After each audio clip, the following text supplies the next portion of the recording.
Alright, boys and girls, I know it's been a while since I posted a video, but here we are again.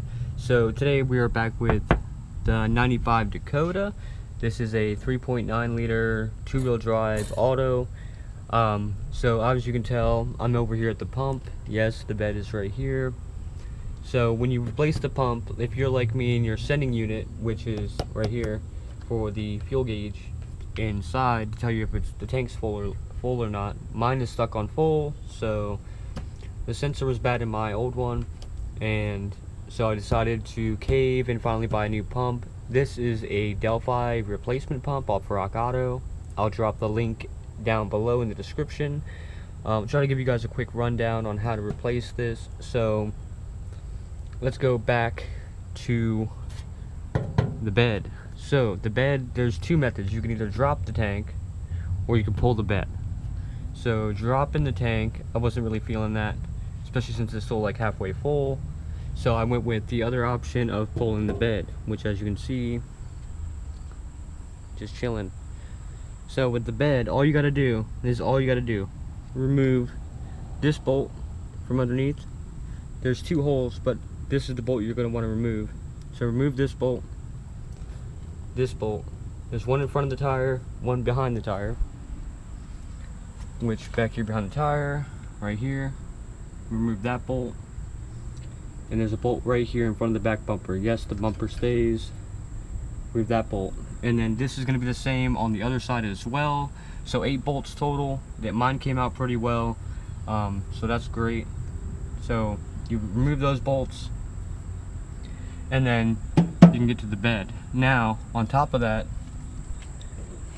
go ahead and pull the screws out for the filler neck and pull out the 3 Phillips screws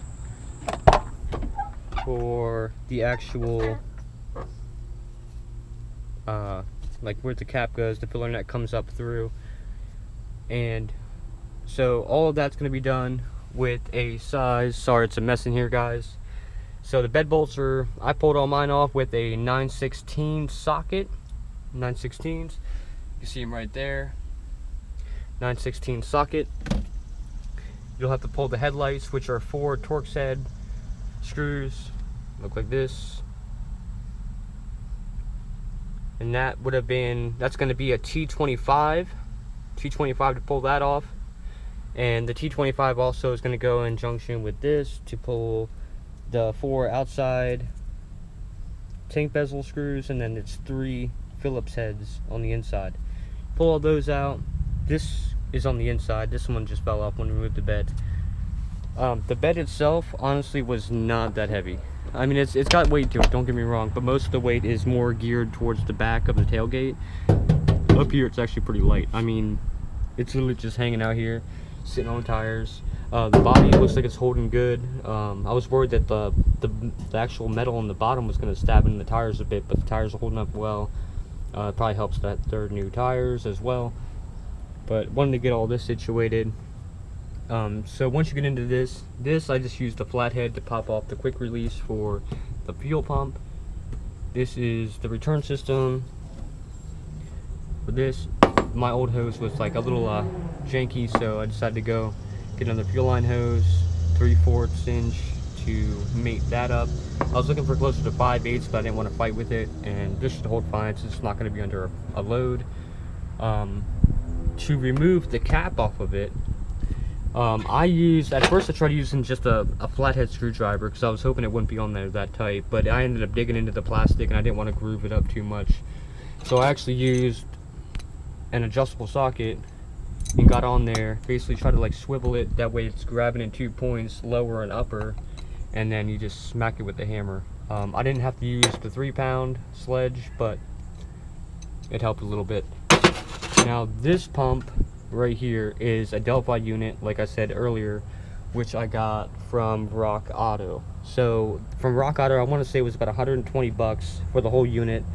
It came with everything, new rubber here. The only thing it didn't come with is this right here, this little check vent valve. So that kind of sucked. I had to swap it over. It was already like this on the old pump, so it worked good before. It just didn't read fuel level.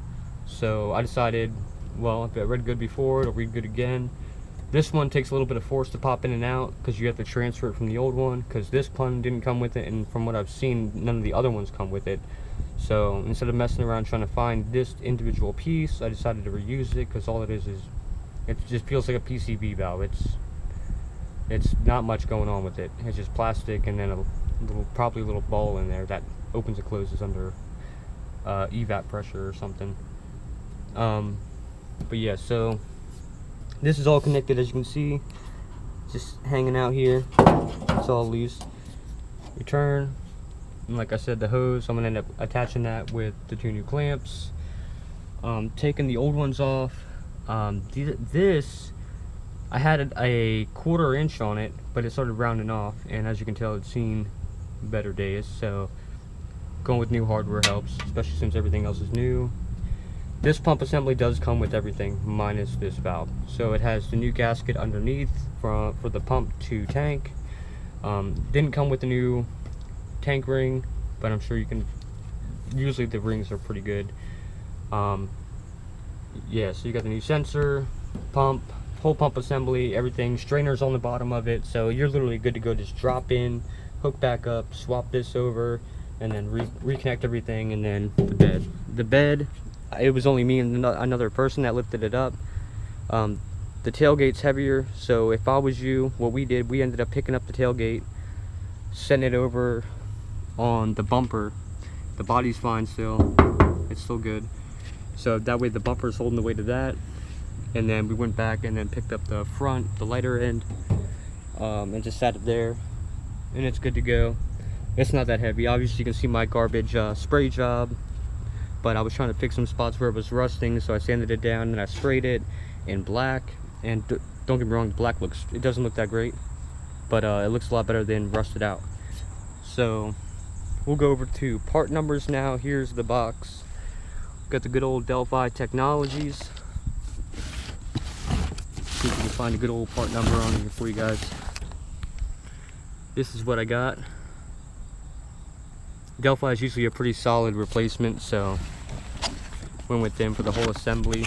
We'll give you the old pump. The old pump was actually replaced before, because this isn't an OEM pump, it's an Airtex one. So somebody was in here and swapped it out before. But if you want an Airtex pump, there's that. Like I said, it comes with the strainer, got the little float, all that good stuff. And like I said, all you gotta do is swap over is this right here. It comes, the Delphi one came with a new gasket for it, but you have to swap over that little valve. And as you can see, this thing was pretty crusty, so probably didn't hurt to change it. But yeah, so that's going to be it for doing a quick little fuel pump thing on it. Hopefully it helps some of you guys, because I tried looking at videos and there wasn't really many videos that actually went into deep detail on how to do it, where exactly the bolts were. The bolts were honestly easy for me. Now don't get me wrong, it could be harder for other people. This is a Pennsylvania car, so it sees snow, it sees all that, but it looks relatively clean, honestly. So I mean, we've got some crusties on the top of the tank, but nothing too crazy. But yeah, hopefully this helps you guys out. If you want to see more videos on the Dakota, I will be posting up more soon. Later today I'll make a separate video on doing the rear shocks, because I'm doing those too while the bed's up, so I can access these top bolts here. And you know, you can just see the bushings are shot. I went with some KYB gas adjust shocks, just basic struts. Everything else on there though is pretty solid. Obviously I have new tires, brakes on it. I'm pretty sure I did the video on that already. But yeah, I'll probably do a video on the diff as well, because I dropped the trans pan last night and it was a hot mess in there. I'll probably do a separate video on that, just to give you guys an idea, and part numbers and so on and so forth. Because you can use 2 different kinds of trans oils. You can use, I want to say it's the Dextron or the Mercron. I'm not 100% sure. I use ATF4, which is which was like an updated version of it, because I guess the old fluid was like kind of damaging sensors or something. But I use ATF4, so yeah. But I'll get into that and do another video. If you guys thought this was helpful, go ahead and let me know in the comments below, or if you want to see more videos on the Dakota, let me know as well too, because like I said, I plan on keeping this. And if anybody is tuned in and asking about the Genesis, yes, I do still have the Genesis. We developed a bit of a rod knock, so the Genesis is going to be built going with forged pistons, rods, ACL bearings, going to be ARP head studs, main studs, probably get valve work done, probably +1 and +1 on intake and exhaust and all that good stuff. But like I said, that's for another video. This is about the Dakota's fuel pump. But if you guys like this video, leave a like. If you're not already, subscribe to the channel. Subscribe. And yeah, stay tuned for more Dakota video, guys. Besides that, peace.